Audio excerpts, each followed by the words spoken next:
আমার নবীর চেহারা মুবারকের কত দাম, আমার নবীর নজরের কত দাম, কত মায়া। আল্লাহর নবী বারবার আকাশের দিকে তাকাইতো, কিছু বলে নাই। নবী শুধু বারবার আকাশের দিকে তাকাইছে। নবী তাকানোর বরকতে আল্লাহ কোরআনের আয়াত নাজিল করে দিছে।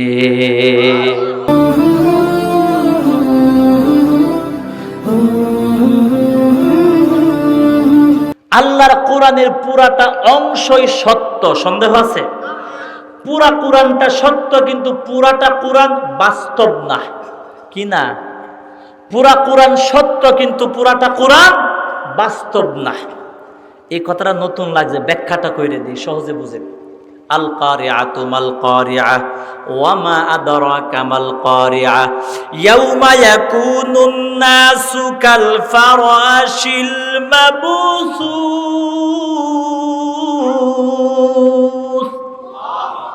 বুঝেন? সূরাতুল কারিআতে আল্লাহ কিয়ামতের কথা বলছেন, ঠিক নেই? আল্লাহ বলছেন পাহাড় পর্বত যখন দুলার মতো উঠতে থাকবে, ধ্বংস, পৃথিবী ধ্বংস হবে, সিংহার আওয়াজ হবে, ফুৎকার হবে। আচ্ছা, পাহাড় কি তুলার মতো উঠতেছে এখন না উড়বে? কথা কয় না, উড়বে কিয়ামতের সময়, ঠিক নেই? তো যখন কিয়ামত হবে তখন পাহাড় তুলার মতো উঠতে থাকবে, ওইটা হলো বাস্তব হবে। তখন যখন পাহাড় তুলার মতো উড়বে তখন এই সূরাতুল কারিআ বাস্তব হবে। এর আগ পর্যন্ত সূরাটা হলো সত্য। কি সত্য?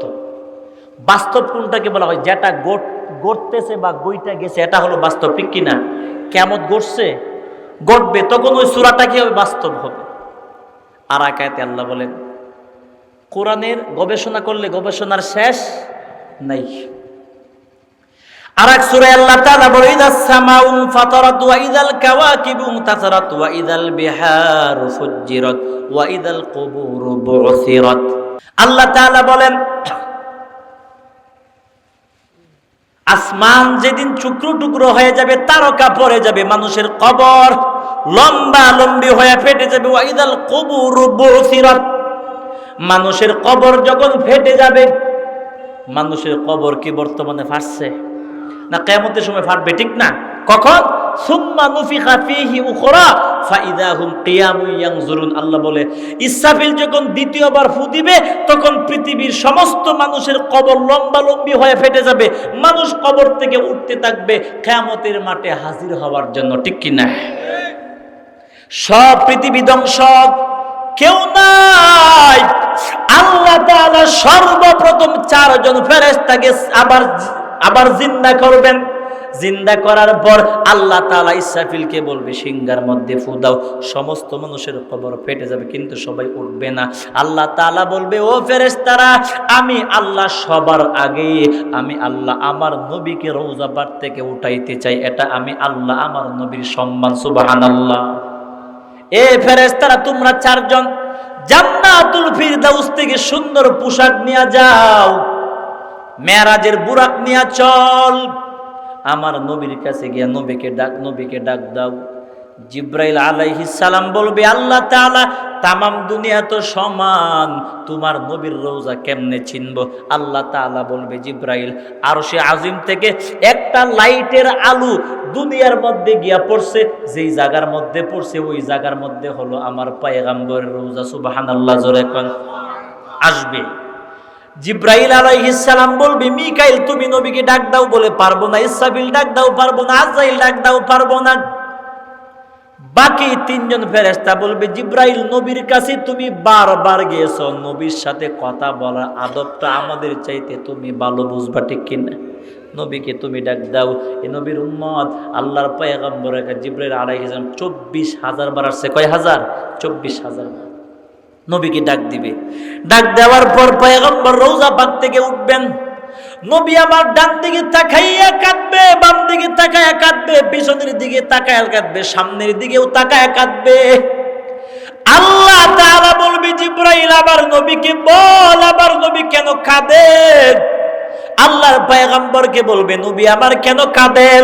নবী বলবে, জিব্রাইল ডান দিকে তাকাইলাম কেউ নাই, বাম দিকে তাকাইলাম কেউ নাই, সামনের দিকেও কেউ নাই, পিছনের দিকেও কেউ নাই।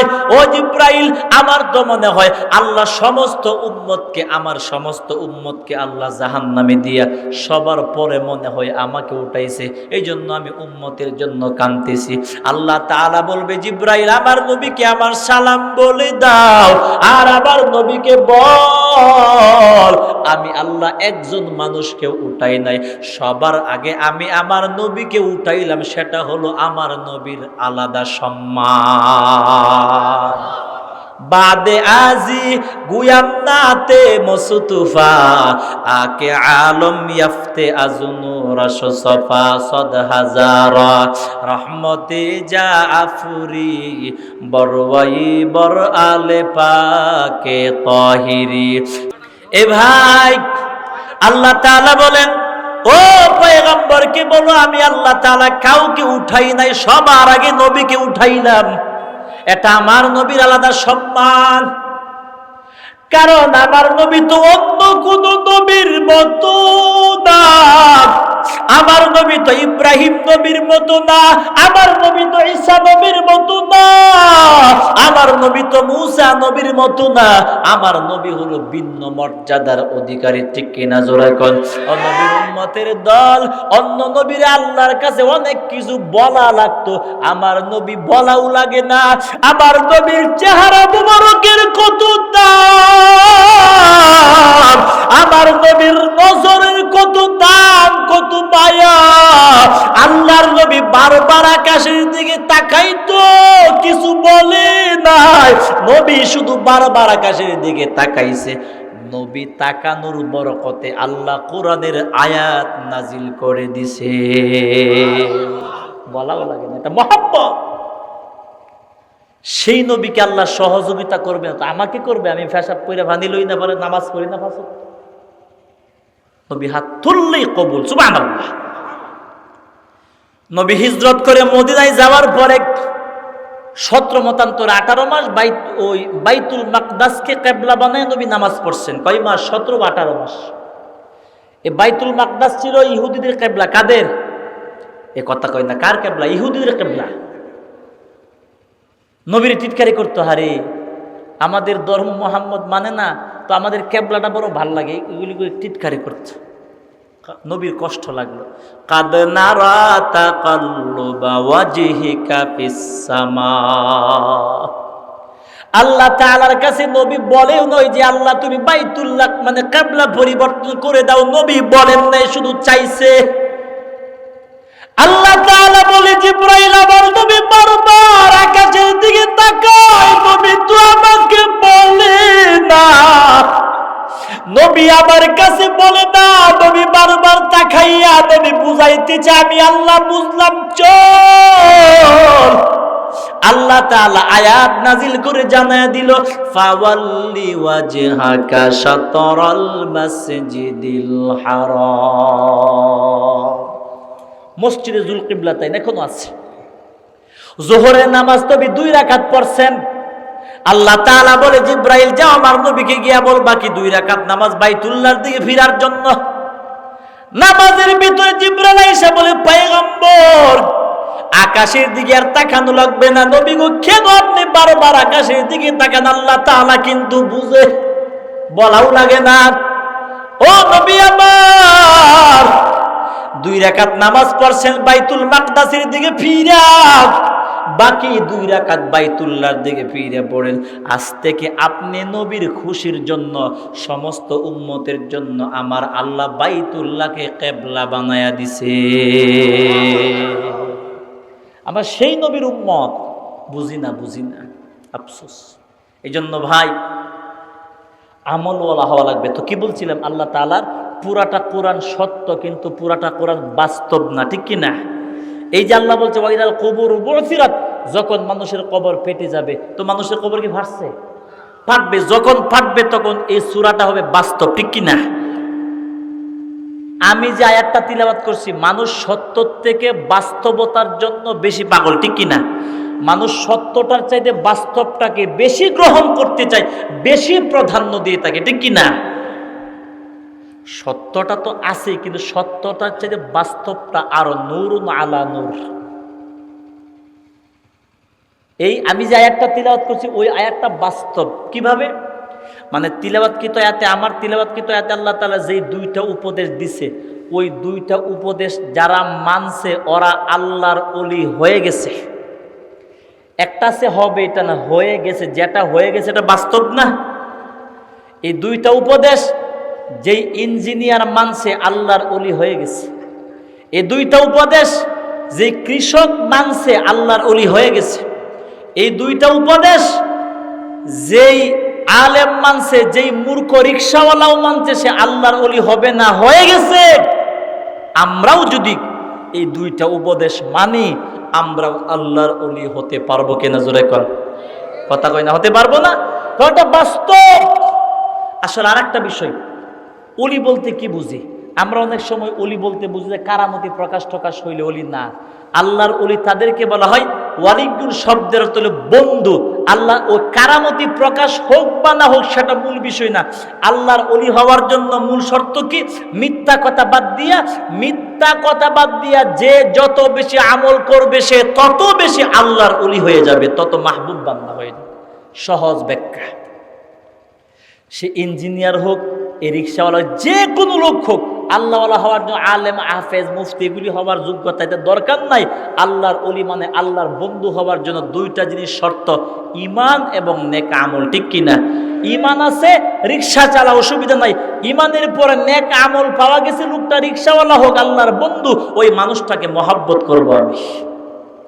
অনেক বড় আলেম, ঈমান আছে, অনেক বড় আলেম, আমল নাই, আমি তাকে মহব্বত করতে পারবো না, ঠিক কিনা? পরিষ্কার কথা। ইমাম আবু হানিফা রাহমাতুল্লাহ বলছেন, আল আলিমু মান আমিলা বিইলমি। আলেমকে, আলেমকে যে তার ইলম অনুযায়ী আমল করে, সেই তো আল্লাহর কাছে আলেম। তো যেই আলেম, যে আলেমের দ্বারা ইসলামের ক্ষতি হয়, যে আলেমের আমলের ত্রুটি আছে, বড় ধরনের ত্রুটি আছে, তাহাকে আলেম বলা যাবে না, কারণ তার ইলম অনুযায়ী সে আমল করতেছে না। আমরা যে আলেম ইলম অনুযায়ী আমল করবে, আমরা তাকেই শুধু আলেম হিসাবে গণ্য করব, ঠিক কিনা? তাহলে আমাদের সংজ্ঞা আল্লাহর সাথে মিলে যাবে, ঠিক না? বাংলাদেশে বহুত বড় বড় আলেম আছে, এদের দ্বারা ইসলামের বড় বড় ক্ষতি হইতেছে, বড় বড়, ছোট না, বড় বড় ক্ষতি হইতেছে। এই জন্য ভাই আমি সব সময় দোয়া করবো যে আল্লাহ আমার দ্বারা, দেখেন আরেকটা বিষয়, আল্লাহ তাআলা ইসলামের খেদমত, আমি আলেম হলেই যে আমার দ্বারা ইসলামের খেদমত বেশি হবে এমনটা কিন্তু না। কখনো কখনো দেখা যায় একটা ভার্সিটির ছেলে, একটা বিশ্ববিদ্যালয়ের যুবকের দ্বারা ইসলামের যে খেদমত হয়, একজন আলেমের দ্বারাও সে খেদমতটা হয় না। কখনো কখনো কখনো কখনো কখনো একটা রিকশাওয়ালার দ্বারা ইসলামের যে খেদমতটা হয়, একজন শেখুল হাদিসের দ্বারাও সে খেদমতটা হয় না। সুতরাং ইসলামের খেদমত আল্লাহ কার কাছ থেকে কতটুকু নিবেন সেটা একমাত্রই জানেন কে? আল্লাহ। এই জন্য আমি দোয়া করবো, আল্লাহ তুমি আমাকে ইসলামের জন্য কবুল করো, আমাকে কবুল করো। তুমি আলেম হও না, অসুবিধা নাই, আলেম না হইলেও তোমার দ্বারা আল্লাহ ইসলামের খেদমত নিবে, যদি তুমি আল্লাহর কাছে আশা রাখো, ঠিক কিনা? আশা রাখতে হবে, আল্লাহ তুমি আমাকে ইসলামের জন্য কবুল করো, এটা দরকার, ঠিক কিনা? আমরা এইগুলি বলব। এ ভাই, তো কি বললাম যে আয়াত আমি তেলাওয়াত করলাম, বাস্তবতার আয়াত। আল্লাহ তাআলা বলেন, দুইটা ইমানদার, তোমাদেরকে দুইটা উপদেশ আমি আল্লাহ দিলাম। এক নাম্বার, ইয়া আইয়ুহাল্লাযীনা আমানু, ইমানদার কারা? আল্লাহ তাআলা বলেন। ইমাম আবু হানিফা রাহমাতুল্লাহি আলাইহি ঈমানের ব্যাখ্যা করতে গিয়ে বলেন, আত-তাসদীকু বিল জিনান, অন্তর দিয়া বিশ্বাস করতে হবে যে আল্লাহ তাআলা ছাড়া উপাস্য আর কেউ নাই। এটা হলো মূল ঈমান। আর কামেল ঈমান হলো আত-তাকরিরু বিল লিসান, জবান দিয়ে স্বীকারোক্তিও করা লাগবে। 3 নাম্বার, আল আমালু বিল আরকান, তোমার প্রত্যেকটা আমল কইরা ঈমানকে প্রমাণ দিতে হবে, ঠিক কিনা? জোরে কোন। ইসলামের যতগুলি বিধান আছে সবগুলি বিধান তুমি মানবা। প্রতিটা বিধান মানার মাধ্যমে তোমার ঈমানের পরিপূর্ণতার প্রমাণ তুমি দেওয়া লাগবে। শুধু কালিমা পড়লেই পরিপূর্ণ ঈমানদার বলা যাবে না, কারণ তোমার মতো মুখে মুখে কালিমা নবীর যুগের মুনাফিকরাও পড়ছে। জুড়ে কোন ঠিক কিনা? বাস্তব পড়ছে। আমার দেশের অনেক এমপি মন্ত্রী, আমার দেশের অনেক অফিসার, আমার দেশের অনেক বড় বড় মানুষ কালিমা পড়ছে ঠিক, কিন্তু পাক্কা নিঃসন্দেহ ওরা কাফের। বিশ্বাস করবেন, সন্দেহ করা যাবে না। ওরা হয়তো আমাদের দেশের নাগরিক, হয়তো আপনি জানেন তার বাবা মুসলমান ঠিক, কিন্তু সে মুসলমান না। কালিমা পড়ছে ঠিক, কালিমা পড়ার পরেও গিয়ে তদন্ত করে দেখেন ওদের দিল থেকে মূল মহাব্বতটা তোমার জন্য না, মূল মহাব্বত হলো ভারতের জন্য, হিন্দু সম্প্রদায়ের জন্য। এটা তুমি তল্লাশি করে পাইবা, কোটি কোটি পাইবা, হাজার হাজার পাইবা। ঈমান কালিমা পড়ছে। কালিমাই যদি তুমি পড়ো সঠিকভাবে, আমি সহজে বুঝাই, কষ্ট হইতেছে? মুনাফিকরা কালিমা পড়তো, পড়ছে না? পড়ছে। পড়ে কি করছে? ওয়াইদা খালাউ ইলা শায়াতিনিহিম ক্বালু ইন্না মাআকুম। নবীর কাছে এসে কইতো, ইয়া রাসূলুল্লাহ, অতিভক্তি সূরের লক্ষণ। হাদিস শরীফে আসছে মুনাফিকরা নবীকে এত মহাব্বতে ডাক দিত যে মুনাফিকদের ডাক দেখে সাহাবায়ে কেরাম আফসোস করতো, হারে এই মানুষটার ভিতরে না জানি কত মহাব্বত নবীর, আসলে তো গুড়ার ডিম কিছু না, ঠিক কি না? সাহাবায়ে কেরাম আফসোস করতো। মুনাফিকরা মুশরিকদের কাছে গিয়ে বলতো, কালু ইন্না মাআকুম, বেকর, আমরা তো আসলে তোরার সাথে। মুহাম্মদের কাছে গিয়ে উপরে উপরে একটু বাদ দেখাই। তো আমার দেশের অনেক এমপি মন্ত্রী, অনেক নেতা, অনেক মানুষ মুখে মুখে কালিমা পড়ে আমাদেরকে সামাজিকতা রক্ষা দিতেছে, রক্ষা করতেছে, কিন্তু মূলত ওদের মহাব্বত মুনাফিকদের মতো বিধর্মীদের মহাব্বত। ভারতের পাঁচাটা গোলাম হয়ে গেছে।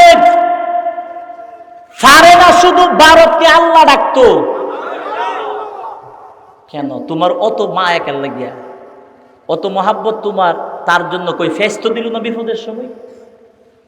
রাক্ষসটার লাগান 500 টন ইলিশ মাছ নিছে, মোদির বাচ্চা নিছে না? কথা কই না? এতগুলি ইলিশ মাছ নিছে, ফেস্তা দিল না। একটা শর্ট মারছে, যা ফেস দিতাম না। এরপরে তো গান গাও। বাংলাদেশের বাণিজ্য মন্ত্রী বলছে ভারত আমাদের সাথে গাদ্দারি করছে। গাদ্দারি দেখছো কি তা? 10 বছর পরে গাদ্দারি বুঝবা।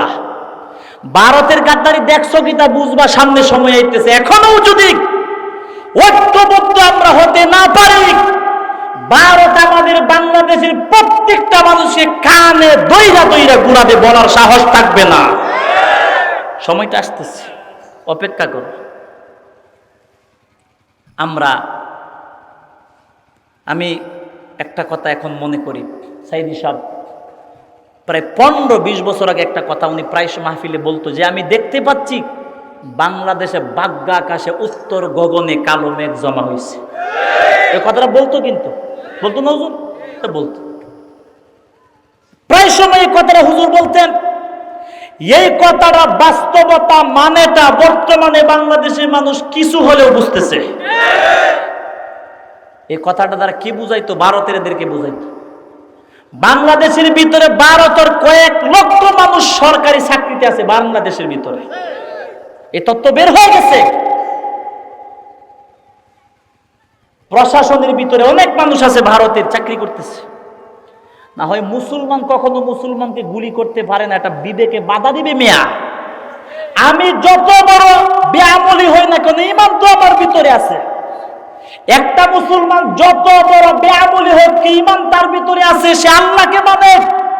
কমপক্ষে আমল না থাকলে ঈমান কমপক্ষে আছে, সেই মহাব্বতে, ঈমানের মহাব্বতেও সে কখনো আরেক ঈমানদারের বুকে গুলি চালাতে পারে না।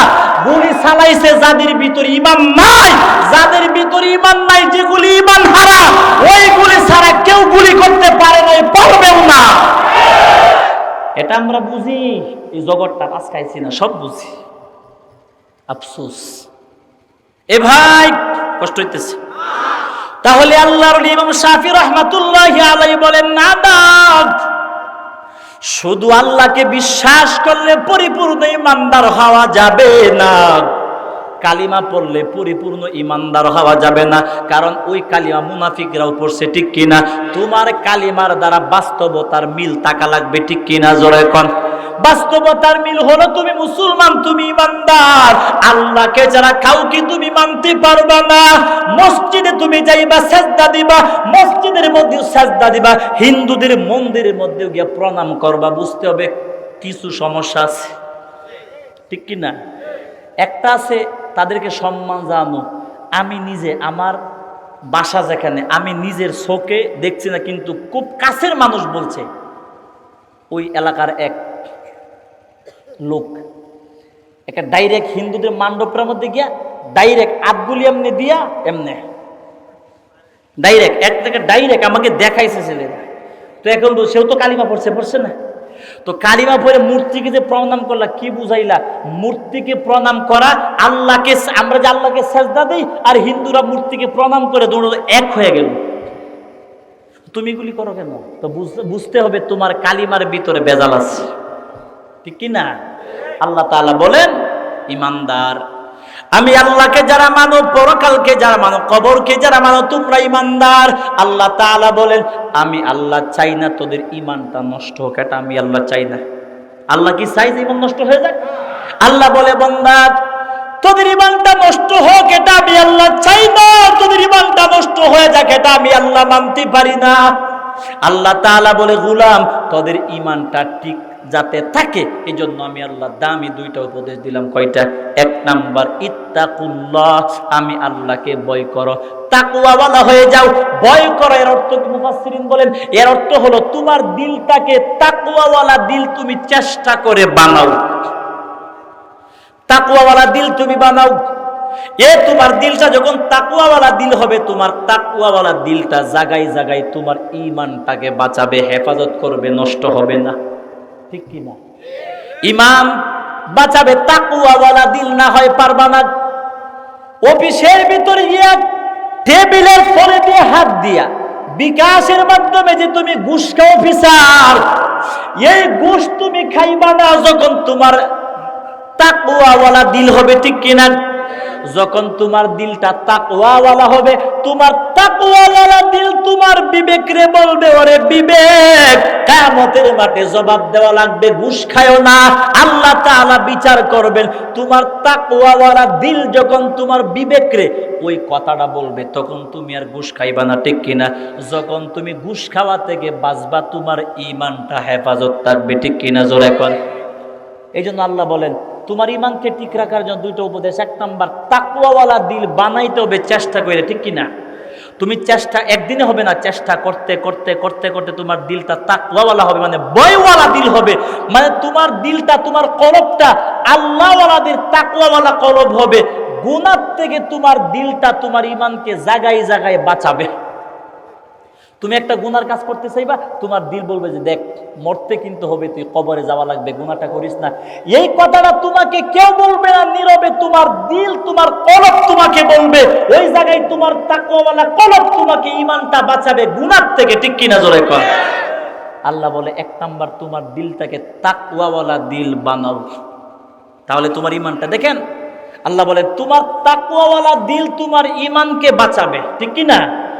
আর তোমার তাকওয়া এবং ঈমান দুটোটাকে বাঁচাবে তোমার আমলওয়ালা বন্ধু। আল্লাহ বলেন দুই নাম্বার উপদেশটা ওয়াকুনু মা'আস সাদিকিন, আমলওয়ালা বন্ধু। আল্লাহ বলে তোমার ঈমান বাঁচাবে তোমার তাকওয়াওয়ালা দিল, আর তোমার তাকওয়াওয়ালা দিলটাকে বাঁচাবে তোমার আমলওয়ালা বন্ধু। সুবহানাল্লাহ বলেন। একটার সাথে একটার কত মিল। আল্লাহ তাআলা বলেন ওয়াকুনু মা'আস সাদিকিন, অর্থ হলো আমলওয়ালা বন্ধু। কি ওয়ালা বন্ধু? গাঞ্জা খাওরা, ফেন্সি ডিলওয়ালা, ঘুষখোর না আমলওয়ালা? আমলওয়ালা। দেখেন আরেকটা বিষয়, হাসান বসরি রাহমাতুল্লাহ আলাইহি মা'আস সাদিকিনের ব্যাখ্যা করতে গিয়া বলেন আল্লাহ তাআলা কেন মানুষকে আমলওয়ালা বন্ধুর শর্তটা দিল? আল্লাহওয়ালা বলেন আমলওয়ালা বন্ধু ছাড়া তোমার তাকওয়া চেষ্টা করলেও ঠিক রাখতে পারবা না। আর তোমার তাকওয়া যখন ঠিক থাকবে না, অটোমেটিক তোমার ঈমানটা নষ্ট হতে থাকবে, ঠিক কিনা? তুমি চেষ্টা করবা তাকওয়া ঠিক রাখতে পারবা না, কেন? আমলওয়ালা বন্ধু না থাকলে। আল্লাহর ওলি এই বিষয়টা বুঝাবার জন্য চমৎকার একটি ঘটনা আল্লাহর নবী বলেন, হাসান বসরি রাহমাতুল্লাহ আলাইহি বলেন, আল্লাহ তাআলা আমলওয়ালা বন্ধুর কথা কেন বলছেন? আমলওয়ালা বন্ধু যে তোমার তাকওয়া এবং ঈমানের জন্য কত সহযোগিতা করে, কত সহায়ক হবে, এটা একটু বুঝো। আল্লাহর নবী বলেন, আমি মক্কাতে গেলাম হজ করার জন্য, বাইতুল্লাহ। হাসান বসরি রাহমাতুল্লাহ আলাইহি হজ করতে আসার সময়, হজ করে আসার সময় বাড়ির জন্য একটু খেজুর কেনার দরকার না? উনি বলে, আমি একটা খেজুরের দোকানে গেলাম, বললাম ভাই খেজুর কেমন? হুজুর আল্লাহর কসম, নবীর কসম, এই কসম সেই কসম, 14 গোষ্ঠী কসম খায় আমার খেজুরের চেয়ে ভালো খেজুর দুনিয়াতে আর নেই, অথচ খেজুর গেলাম ফসা। আল্লাহর ওলির সন্দেহ লাগলো। কি লাগলো? আচ্ছা, উল্টা পাল্টা মিথ্যা কসম খাইলে কি ঈমান ঠিক থাকে? আর উল্টা পাল্টা মিথ্যা কসম মানুষ কখন খায়? যখন তার দিলে তাকওয়া থাকে না, আল্লাহর ভয় থাকে না, ঠিক নেই? আল্লাহর ওলি বলে, না, সন্দেহ লাগলো। অন্য দোকান থেকে খেজুর নিয়ে চলে গেল। আবার পরের বছর হজে গেল, যাবার পরে এই দোকানে গিয়া বলে, ভাই খেজুর কেমন কেমন, ভালো নি খেজুর কত কইরা? হুজুর এই কোয়ালিটির খেজুর আছে, যদি পছন্দ হয় নিতে পারেন, পছন্দ না হইলে কোনো জোর নাই। আর মাত্র গইন্যা 5 মিনিট, কষ্ট হবে না, 5 মিনিট বসেন। আল্লাহর ওলি বলেন, হ্যাঁ গত বছর এই বছর কথার মধ্যে ব্যবধান। তখন আল্লাহর ওলি বলেন, ভাই একটা কথা বলি, সন্দেহ করে না। বলে, কি? গত বছর তুমি পচা খেজুর বিক্রি করার জন্য আমার সাথে মিথ্যা কথা কইছো, মিথ্যা কসম কাটলা। আর মিথ্যা কসম কাটলে কি ইমান ঠিক থাকে? এই বছর মিথ্যা কথা বলতেছ না, ব্যাপারটাকে সঠিক কথা বললা।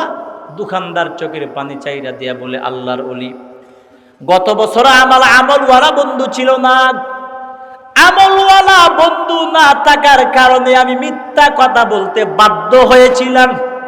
আমলওয়ালা বন্ধু না থাকার কারণে তাকওয়াটা ঠিক রাখতে পারি না, চেষ্টা করছি কিন্তু পারি নাই। এই বছর আমলওয়ালা বন্ধু পাইছি বলে কইলা বলো।